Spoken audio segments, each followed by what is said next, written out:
It's 6 digits.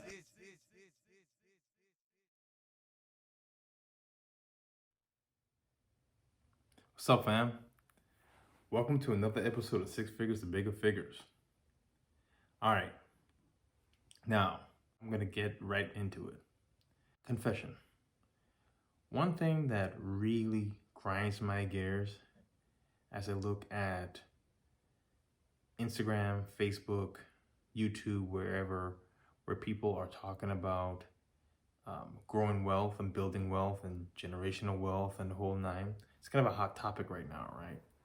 Is when people talk about it in a way that's not simple or in a way that's mysterious, right? This is not a mysterious thing. It actually is pretty simple. The hard part is the execution. That's where I come in. That's where I'm here to coach, here to help you out. But you have everything that you need, right? You may need some coaching, some information, but there's nothing that some other guru or YouTube personality has that you don't have per se, or you don't have access to. So I came up with a mnemonic device, if you will, that summarizes what I did to get myself from having a negative net worth to one that's 7 figures, right? And I'm going to go through each item. I'm going to go through it rather quickly because I don't want to oversimplify it, but I want to convey that it's actually simple, okay? And that strategy is called, what I've called, change. Change that is bold. And it's an acronym, right? It's a mnemonic device. So the first item will be change. Change. Change your mindset. I spoke about this in a prior episode. You have to change your mindset. You have to think differently. You have to think in abundance. You have to think that what you have right now is, if you're not satisfied with it, you have to know that there's more. You have to know that you can attain more. And you have to believe in it. That change in mindset is going to have you looking at everything differently.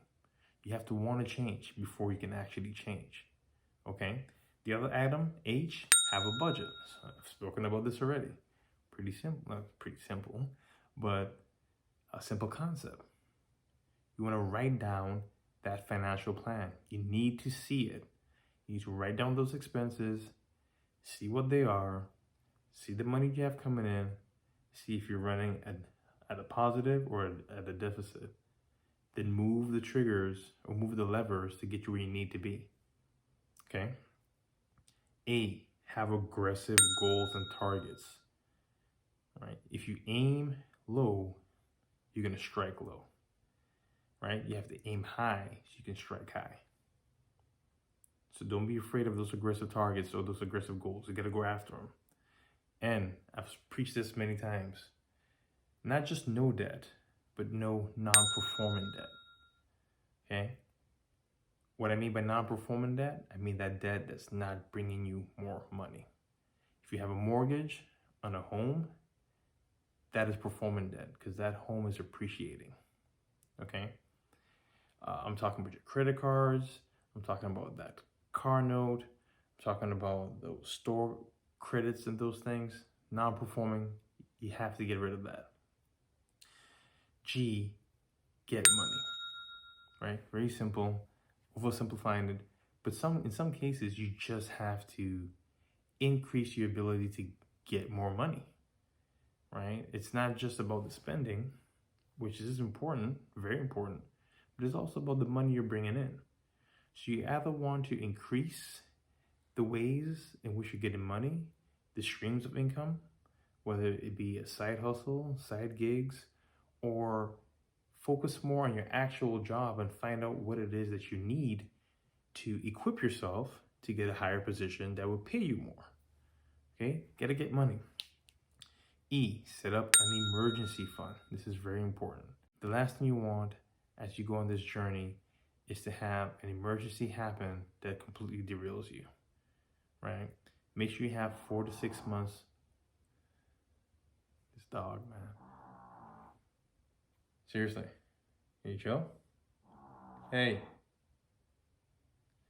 Make sure you have 4 to 6 months of expenses saved, okay? Now, B, be patient. Trust the process. There are going to be times you're going to fall off that horse. It's going to be tough, right?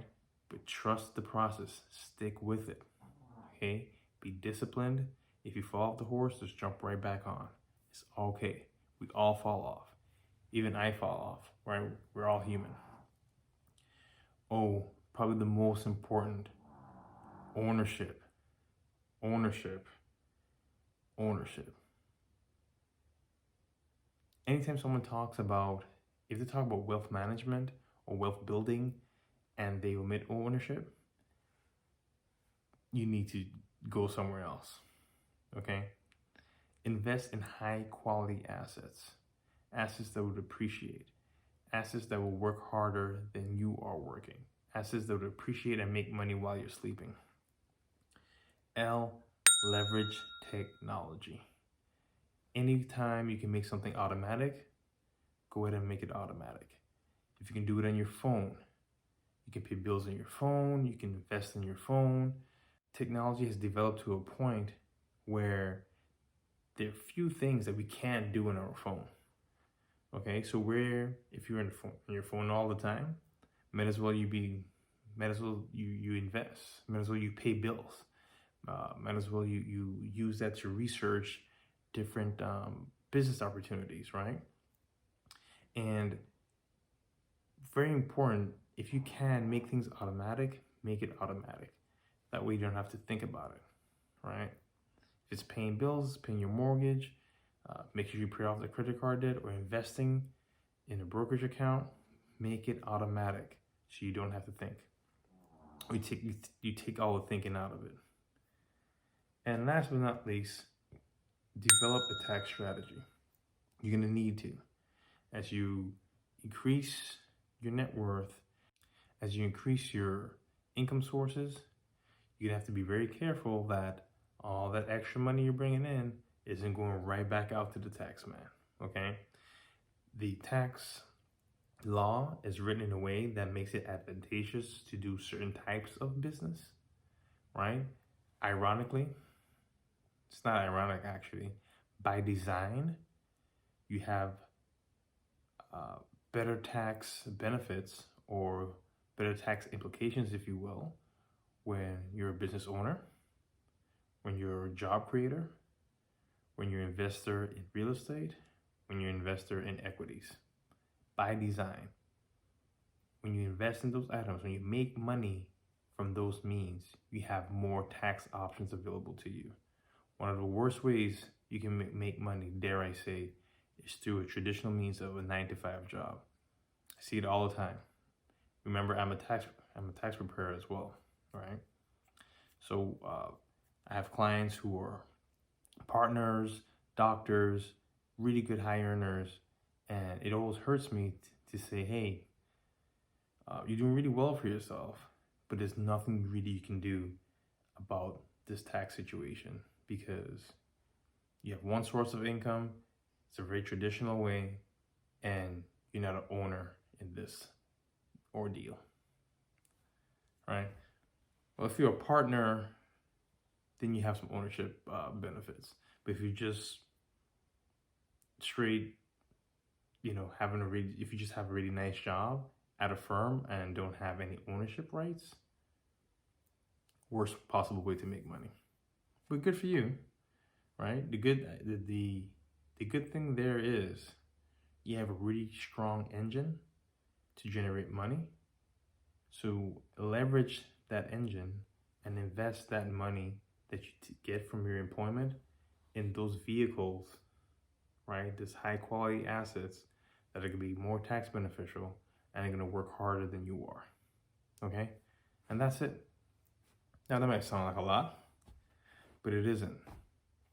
Get your mind right. It's not hard, okay? Also, it shouldn't have to cost you a whole lot of money. Like, I get it, man. I'm not trying to hate nobody's game. I get it. The game is to be sold, not told. I get it. I really do. In fact, people's time is important. If someone is preaching to you about how they've built their wealth, how they've created their wealth, and in order for you to get that answer is by purchasing something, that's fine. That's fine. I get it. Have them do one thing, though. Have them tell you how they made that money outside of selling this product that they're trying to sell you on. You should have made yourself wealthy before doing this, so you can teach me how to do it, right? Have them show you that. Have them show you their credentials. What makes them so qualified to do these things, right? If they can't produce that for you, if they can't show you a track record and say, hey, I've worked X amount of years in this field. I have a CFA, or I have a CPA, I have a series this, I have a series 5, 55, 65, 70 this. And, if they can't show you that, or I just have history, I'm just a natural business person, I'm an entrepreneur, look at the businesses I've built, look at the real estate I've developed. If they can't show you any of that stuff and how they attain their wealth, and the only source of attaining that wealth is through selling you on attaining wealth, that's dead, son.